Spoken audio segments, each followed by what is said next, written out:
Today we'll guide you through the steps to recover your hacked Facebook account quickly and securely. Having your Facebook account hacked can be alarming, but don't worry, we're here to help you regain access. First, try logging into your Facebook account using your credentials. If you can't access it, click on Forget Password. Simply open your web browser and click on Forgot Password.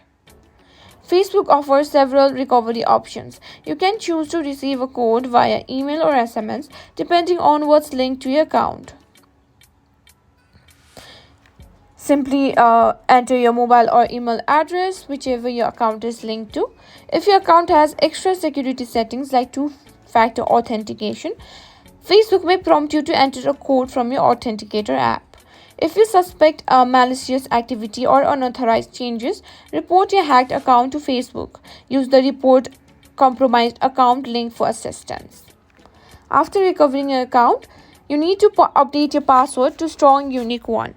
Consider enabling two-factor authentication for added security.